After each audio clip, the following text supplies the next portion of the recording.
এমন তকবীর দেবেন, এই তকবীরের আওয়াজ যেন নবান্নই যায় আর নবান্ন কাঁপে। নবান্ন কাঁপাতে হবে, এ ঠিক না ঠিক? আজকের আমার বিস্তারিত বক্তব্য নয়, আমি শর্টে কয়েকটা কথা বলবো। বাংলার হিন্দু, মুসলমান, জৈন, খ্রিস্টান, দলিত, আদিবাসীদেরকে আমি জানিয়ে দিতে চাই, যে সরকার নবান্নই বসে আছে, এ সরকার ভারতের সবথেকে বড় খুনি সরকার।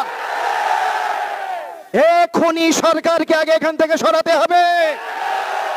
সিপিএম এর জমানায় আমার বাড়িতে পঞ্চায়েত ভোটের আগে আমার বাড়িতে আমার ছাদে উঠেছিল এই সিপিএম, আমাকে মারার জন্য ঝান্ডা তুলেছিল।